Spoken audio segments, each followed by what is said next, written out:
ACCA's public value remit really means we're driving at that societal change and sustainable economic growth through the accountancy profession.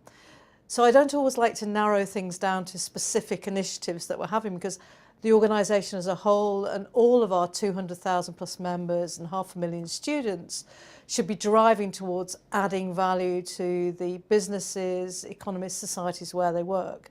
That having been said, it's been fantastic to be very heavily involved in developing the accountancy profession in countries such as Afghanistan, Rwanda, Myanmar, where you can see there's a real need in rebuilding those economies and societies for the professionalism and ethics that professional accountants can bring. We can't manage what we don't measure. So this is where the accountancy profession really comes into its own in terms of helping businesses, organisations, governments to understand the real impact of their activity on the environment and therefore taking action on it.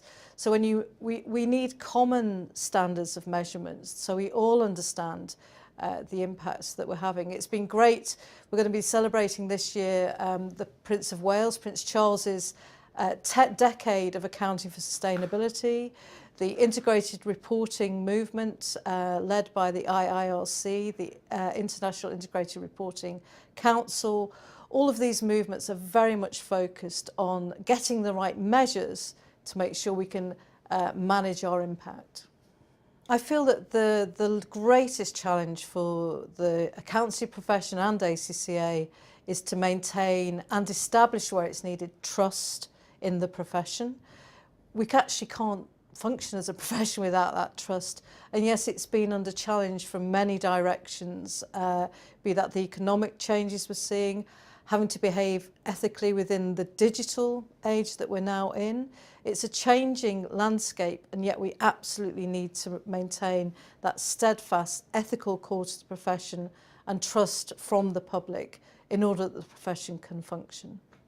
ACCA asks its members anywhere in the world to adhere to a single global code of ethical conduct, and we feel that's incredibly important. So if you talk to an ACCA member in Afghanistan or in Beijing or here in London today, they will be pursuing the same ethical and professional conduct and, more importantly, be held to account for it.